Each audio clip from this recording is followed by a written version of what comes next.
we'll discuss about spring pendulum.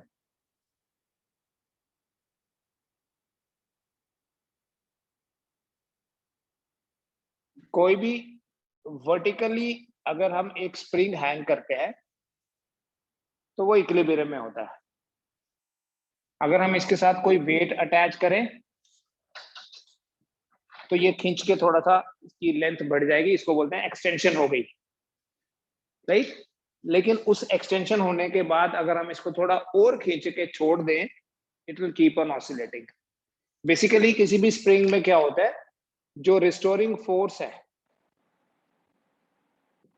Restoring force F जो है वो -x के, या डिस्प्लेसमेंट को अगर y से रिप्रेजेंट कर रहे हैं तो -y के डायरेक्टली प्रोपोर्शनल होती है। F is directly proportional to -y।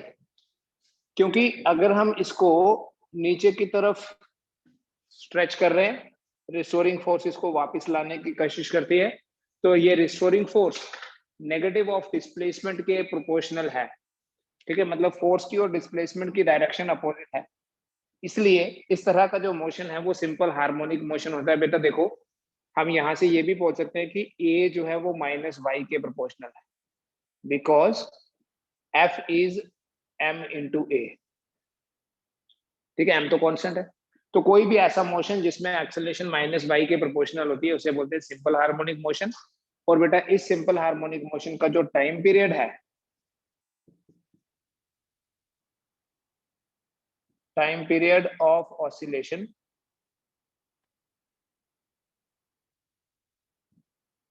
t is equal to 2 pi square root of m by k.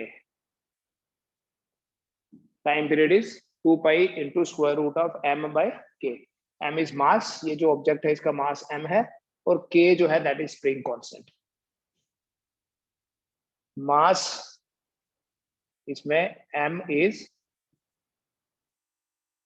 mass hanging from the spring and k is spring constant, ठीक है। यहां पर भी हम बोल सकते हैं F is proportional to -y, तो F is equal to -k into y। बेटा अगर फोर्स कांस्टेंट होगी, एक चीज और देख लेना, सिंपल वर्ड्स में ये स्प्रिंग कांस्टेंट क्या चीज है, इसी स्प्रिंग कांस्टेंट को फोर्स कांस्टेंट भी बोल सकते हैं। इन सिंपल वर्ड्स देखो, अगर फोर्स कांस्टेंट है तो k इंटू वाई भी कांस्टेंट होगा, माइनस साइन छोड़ देते हैं, तो y inversely proportional to k है, या k inversely proportional to y है। इसका मतलब यह है कि जिस भी स्प्रिंग में हम ज्यादा एक्सटेंशन कर सकते हैं विद ए गिवन फोर्स, उसका k कम होगा, और जिस भी स्प्रिंग में एक्सटेंशन कम होगी विद ए गिवन फोर्स, उसमें k की वैल्यू जो है वो हायर होगी, राइट। y जितना ज्यादा होगा k उतना कम। इसलिए सिंपल वर्ड्स में देखो, जब हम एक्सटेंशन ज्यादा कर रहे हैं, k कम है, इसका मतलब वो स्प्रिंग थोड़ा स्टिफ होगा, ठीक है, उसको एक्सटेंड करना हार्ड है। इसलिए जो k जिसे हम स्प्रिंग कांस्टेंट बोलते हैं, this represents the stiffness of the spring, this represents the stiffness of the, जिस स्प्रिंग को स्ट्रेच करना या कंप्रेस करना मुश्किल है, उस स्प्रिंग का स्प्रिंग कांस्टेंट कम है, सॉरी, उस स्प्रिंग का स्प्रिंग कांस्टेंट जो है वो ज्यादा है। y जितना कम k उतना ज्यादा। जिसको स्ट्रेच करना मुश्किल है, मतलब y जिसमें कम होगा उसमें k ज्यादा होगा, और जिसमें y ज्यादा है उसमें k का वैल्यू कम है। और जो फ्रीक्वेंसी ऑफ ऑसिलेशन है, frequency is 1/2 pi square root of k by m। Time period और फ्रीक्वेंसी, ठीक है। अब इस पे बेस किस तरह के क्वेश्चंस बनते हैं वो देखते हैं पहले। ये पता चल गया बेटा, यहाँ दो इक्वेशंस हैं, एक तो f is equal to -ky और दूसरा t equal to 2 pi square root of m by k, ठीक है। और स्प्रिंग कांस्टेंट क्या है, spring constant means stiffness of the spring.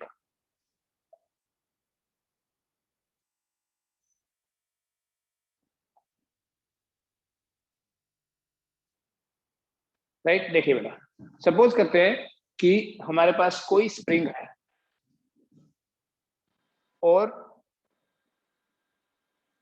इस स्प्रिंग के साथ 3 मासेस अटैच्ड हैं and these are 400 gram, 500 gram and 600 gram. ठीक है, स्प्रिंग का स्प्रिंग कांस्टेंट है k, mass 400, 500 and 600। now the spring is in equilibrium. Question क्या है? A spring is in equilibrium under 3 masses when 3 masses of 400, 500 and 600 gram are attached. Right? Equilibrium में है, ये है इसकी equilibrium condition. Question is कि अगर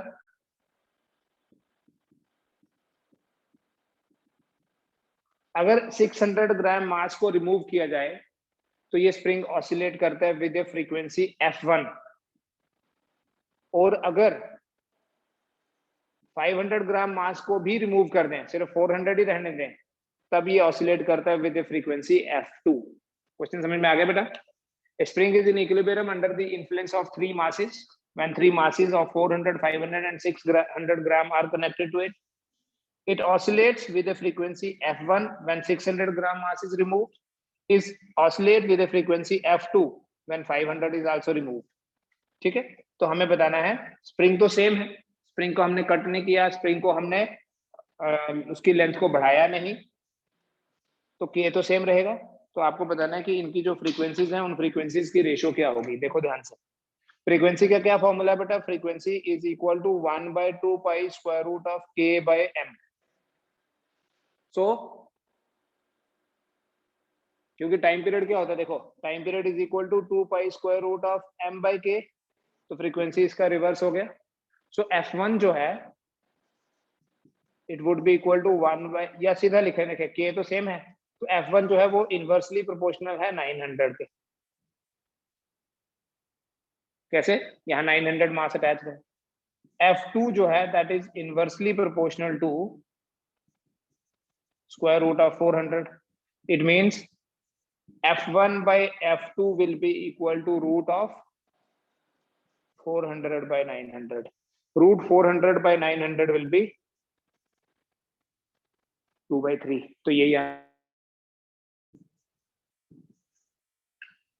ठीक है, जब भी हमारे पास मास कोई अटैच्ड है तो फ्रीक्वेंसी जो होगी, फ्रीक्वेंसी ऑफ ऑसिलेशन, वो इनवर्सली प्रोपोर्शनल होती है मास के। तो यहाँ मास है 900 ग्राम, यहाँ मास रह गया 400 ग्राम।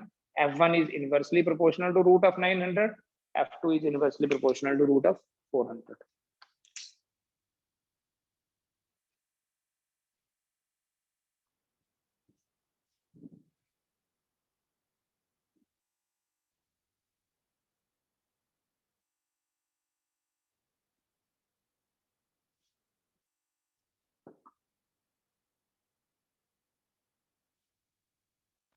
नेक्स्ट स्टेप देखो बेटा क्या है। समटाइम्स हम स्प्रिंग्स को कंबाइन करते हैं, so we need to study the combination of springs.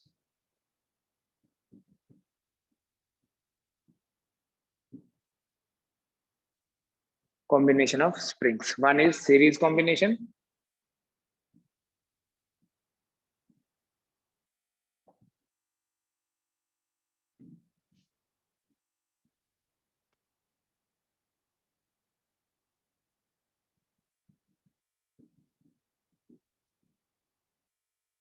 Suppose ऐसे 4 स्प्रिंग्स लगे हैं सीरीज में, इन सीरीज कॉम्बिनेशन जो 1/ks होगा that would B 1/k1 plus 1/k2 1/k3 1/kn। Effective spring constant कैसे फाइंड करेंगे? जैसे कि पैरेलल में रेजिस्टेंस के लिए फॉर्मूला होता है, वही फॉर्मूला रहेगा यहाँ। 1/ks will be equal to 1/k1 plus 1/k2 plus 1/k3 so on up to 1/kn। बेटा अगर हमारे पास 2 सिमिलर स्प्रिंग्स हैं, for 2 similar springs,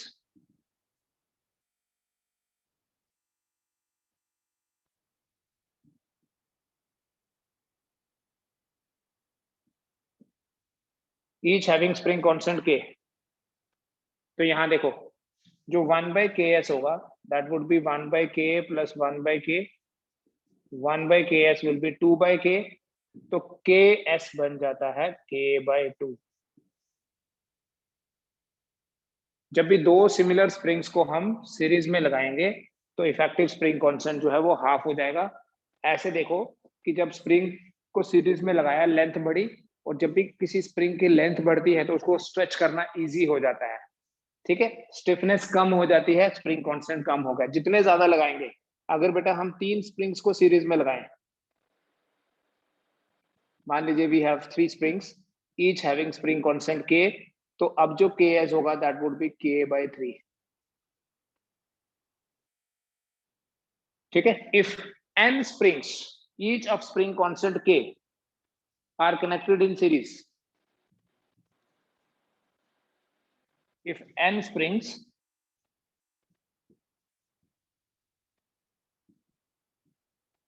each of spring constant k are connected in series, then ks will be equal to k by n. Then effective spring constant जो होगा k by n होगा.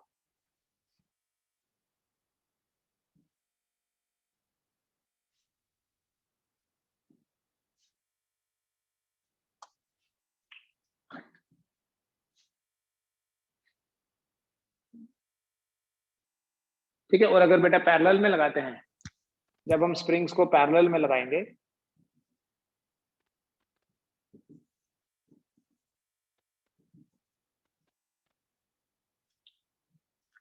Springs को parallel में क्या होता है लगाने से, देखो ये पैरेलल कॉम्बिनेशन है, स्प्रिंग को खींचना और मुश्किल हो जाता है.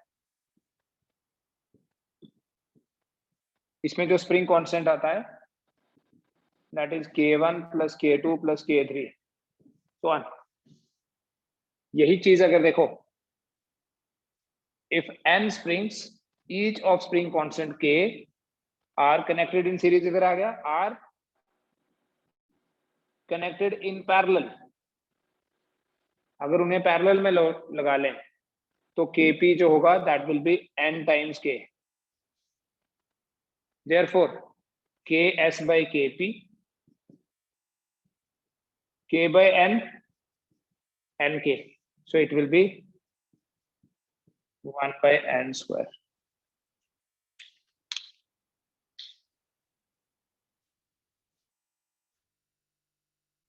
Effective spring constant in series, effective spring constant in parallel, the ratio is 1:n square.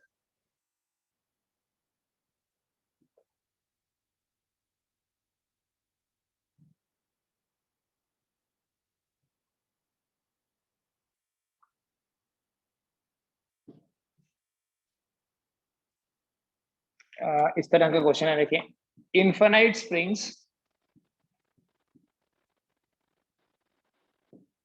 Each having spring constant k, या k नहीं रखते, infinite springs having spring constants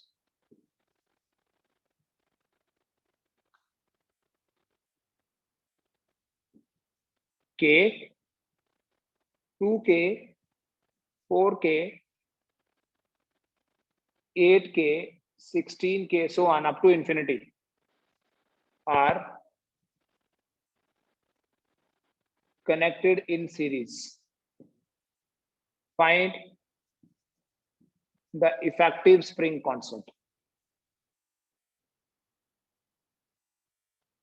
of the combination. इस कॉम्बिनेशन का इफेक्टिव स्प्रिंग कांस्टेंट कितना होगा, ks find करना है. देखो अगर फॉर्मूले के हिसाब से देखें, we write 1 by ks equal to 1 by k, 1 by 2k, 1 by 4k plus so on. ठीक है, 1 by 8k up to infinity है, इसलिए लास्ट टर्म नहीं हम लिख सकते. बट देखो यहाँ एक पर्टिकुलर सीक्वेंस है, अगर ऐसे नहीं दिख रहा तो ऐसे देख लें, 1 by k कॉमन लेके 1 plus 1 by 2 plus 1 by 4 plus 1 by 8 plus 1 by 16.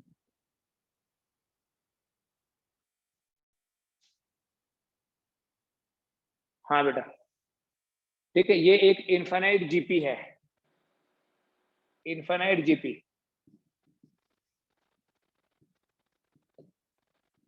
ये होती है infinite GP, a plus a r square, a r cube, this is infinite GP.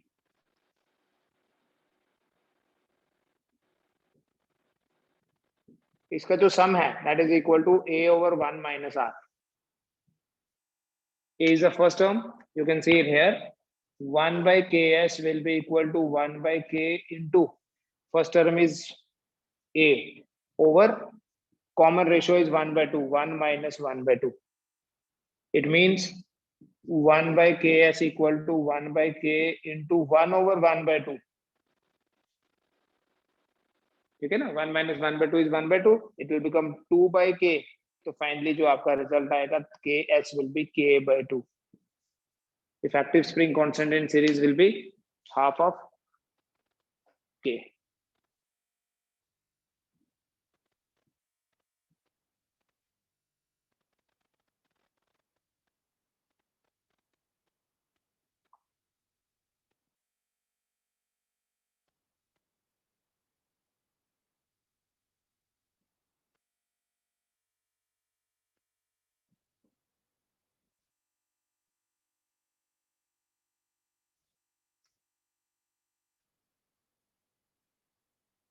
अगर ऐसा क्वेश्चन है कोई कि हमारे पास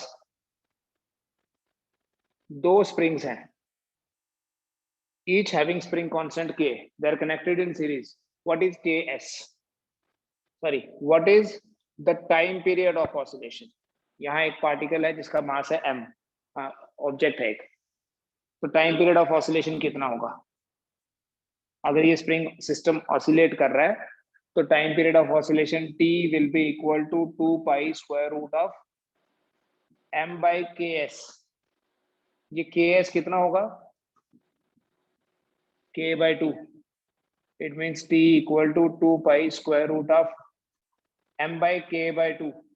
So 2 will go up to m by k.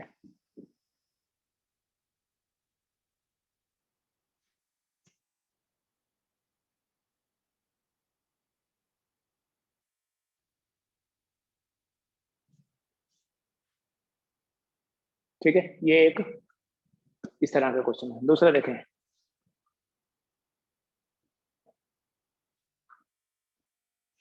Spring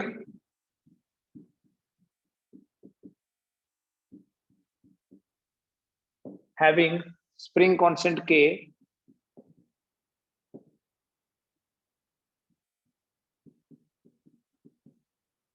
is cut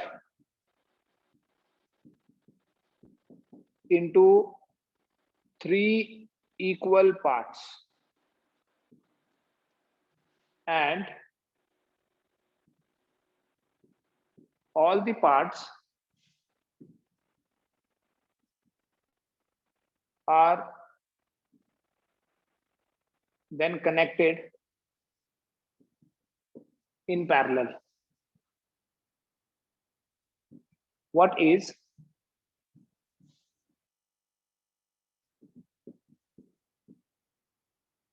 the spring constant of the combination?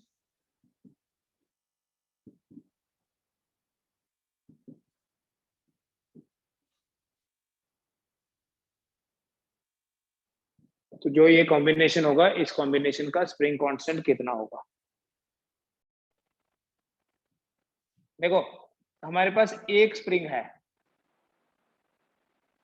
इस एक spring का spring constant है k।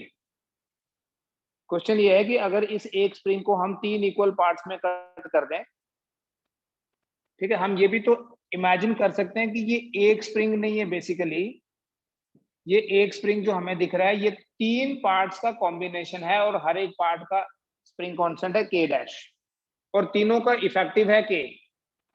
इसका मतलब ये हुआ कि ये जो इफेक्टिव स्प्रिंग कांस्टेंट k है, this is equal to k dash by 3, है ना? तभी तो k dash by 3, k dash by 3, k dash by 3, k dash by 3 नहीं, सॉरी, k बाय 3k, यहाँ से k डैश कितना आ जाएगा? 3k। तभी तो ये 3k और 3k जब सीरीज में आएगा तो k बन जाएगा। जब भी एक स्प्रिंग को हम जितने भी इक्वल पार्ट्स में कट करेंगे तो spring constant of each part will increase by that particular number. जैसे 3 पार्ट्स में कट किया, each part will have a spring constant of 3k। 10 part में कट किया, each part will have a spring constant of 10k। तो ये 3k के तीनों springs को जब हम पैरेलल में जोड़ लेंगे, 3k, the effective spring constant will become 9k. The effective spring constant will become 9k.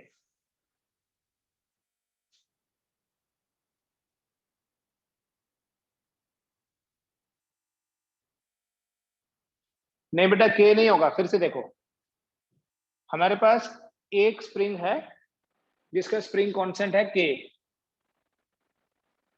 ठीक है, एंड इट इज गिवन कि this spring is cut into 3 equal parts, ऐसे मान लो।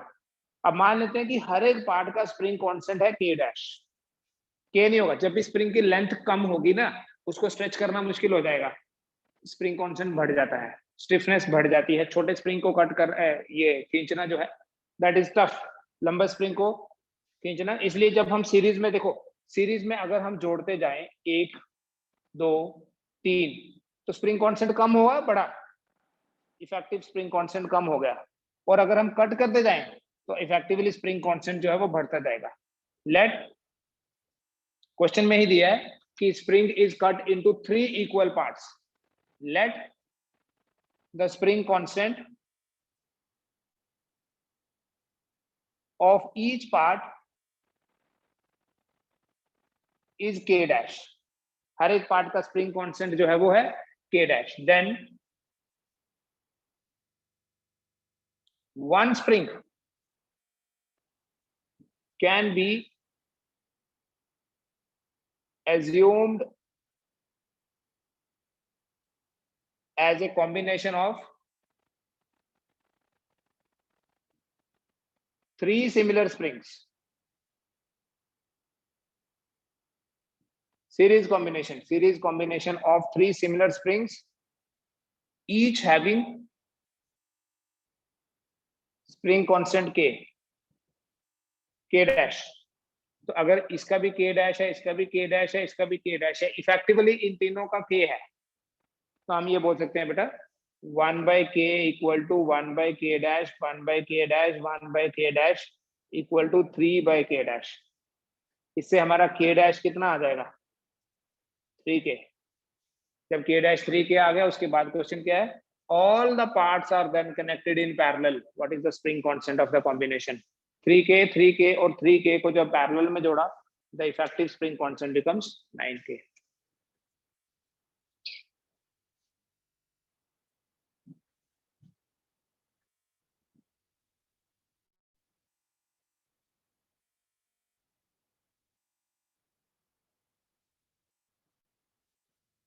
अच्छा ऐसा भी होगा, देखो इस तरह का क्वेश्चन भी बन सकता है आपके लिए। ए स्प्रिंग, जरूरी नहीं है इक्वल पार्ट्स हो, हैविंग स्प्रिंग कांस्टेंट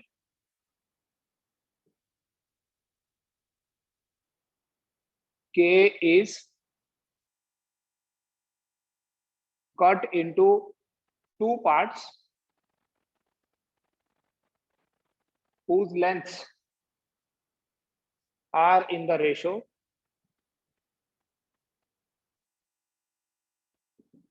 1:2। एक स्प्रिंग है जिसका स्प्रिंग कांस्टेंट है k, इसको हमने कट किया इनटू 2 पार्ट्स, और इन दोनों पार्ट्स की जो लेंथ है वो है 1:2 की ratio. Calculate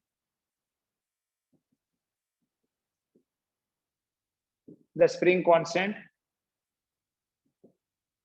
of each part. चलो करो ट्राई इसको बेटा। इसे करने का ना मैं आपको एक शॉर्टकट तरीका बताता हूँ, डायरेक्ट कर सकते हो। मान लो ये एक स्प्रिंग है, स्प्रिंग को हमने कट किया है इन द रेशियो 1:2।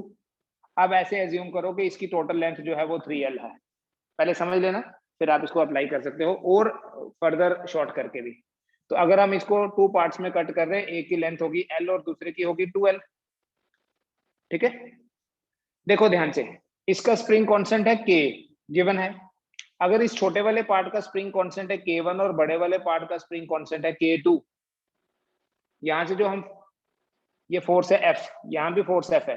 जब भी सीरीज में लगाते हैं ना स्प्रिंग्स को, तो रिस्टोरिंग फोर्स जो है वो सेम होती है। तो यहां बोलेंगे इस बड़े वाले स्प्रिंग के लिए ऐसे लिखो, पहले तो मैं ऐसे लिख लेता हूं, -K×3L। यहां पर फोर्स सेम ही है, इसके लिए लिखूंगा -K1×L और इसके लिए लिखूंगा -K2×2L। अभी अगर आपको K1 पता करना है, ये L और L कैंसिल हो जाएगा, K1 आ जाएगा 3K। और अगर आपको K2 पता करना है, 2K will be equal to 3K, तो K2 will be equal to 3/2K। ठीक है, ये है बेटा। हम लोग ना इसमें चेक कर सकते हैं, हम चेक कर सकते हैं कि हमारा जो रिजल्ट आया वो ठीक है या गलत। कैसे चेक करेंगे, देखो एक स्प्रिंग लेंगे जिसका स्प्रिंग कांस्टेंट है 3K, दूसरा स्प्रिंग लेंगे जिसका स्प्रिंग कांस्टेंट है 3/2K, और इफेक्टिवली देखते हैं कि सीरीज में कितना वैल्यू आता है। ठीक है, इफेक्टिवली देखते हैं सीरीज में कितना वैल्यू आता है। तो हम ऐसे लिखेंगे 1/KS equal to 1/3K plus 1/3/2K will become 1/KS equal to K common ले लीजिए, 1/3 प्लस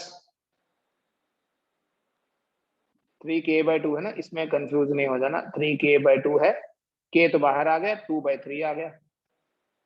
तो ये KS कितना बन गया, 1/KS is equal to 1/K into 3/3 cancel, तो 1/KS is equal to 1/K which means KS is equal to K। तो वही आ गया ना। देखो अगर एक स्प्रिंग का स्प्रिंग कांस्टेंट K था, इसे हमने 1:2 की रेशो में कट किया, एक का स्प्रिंग कांस्टेंट होगा 3K और दूसरे का स्प्रिंग कांस्टेंट होगा, देखो जिसकी लेंथ जितनी कम है उसका स्प्रिंग कांस्टेंट ज्यादा है। ये लेंथ है L, स्प्रिंग कांस्टेंट 3, तो ये लेंथ डबल है, स्प्रिंग कांस्टेंट इससे हाफ हो गया। आप अपने हिसाब से खुद शॉर्टकट बना सकते हैं। इसकी लेंथ L है, इसकी 2L है, तो जिसकी लेंथ डबल उसका स्प्रिंग कांस्टेंट हाफ। तो स्प्रिंग कांस्टेंट देखो 3 का हाफ क्या है, 3/2। राइट, आपको ये भी लिखने की जरूरत नहीं है। Over a period of time अगर आप थोड़ा प्रैक्टिस करोगे ना, तो ये माइनस लिखने की जरूरत है ना ये L लिखने की जरूरत है। Simply write 3K is equal to K1 is equal to 2K2। इससे K1 भी निकल गया और K2 भी निकल गया। ठीक है, एक और दे रहा हूं मैं, एक और दे रहा हूं बस, जिससे ये चीज कंफर्म हो जाएगी करना क्या है।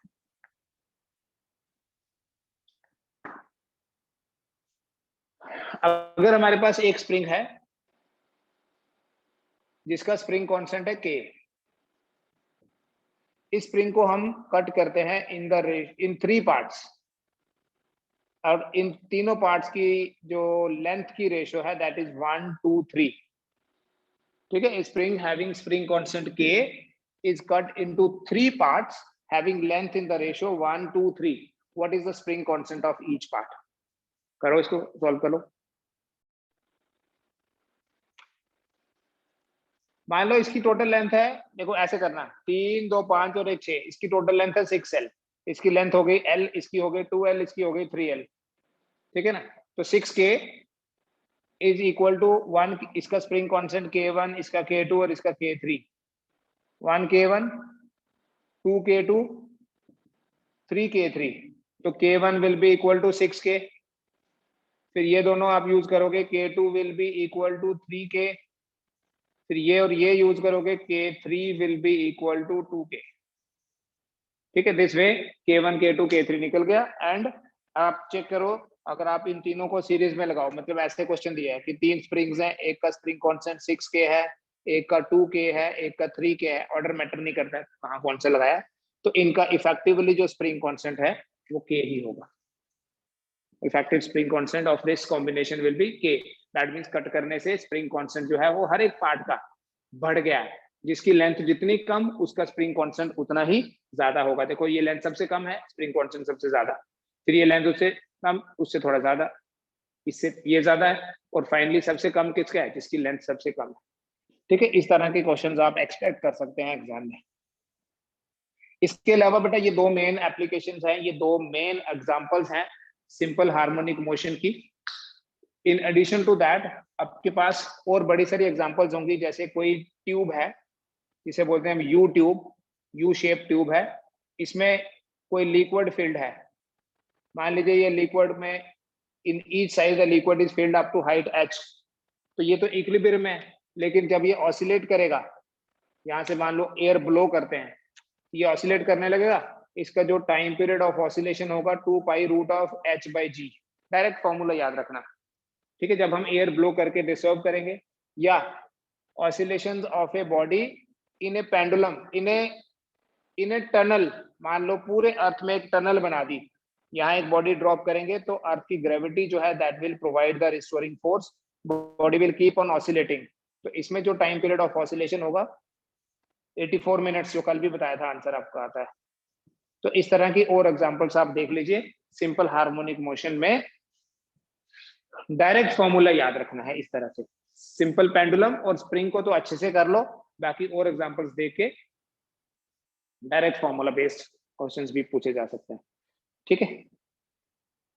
तो सिंपल हार्मोनिक मोशन में इतना ही है। अब मंडे को will start a new chapter, let will decide, आपस में म्यूचुअली डिसाइड कर लेंगे whether we have to start AC और we have to start the waves, sound waves पढ़ लेंगे, तो ठीक है। Thank you.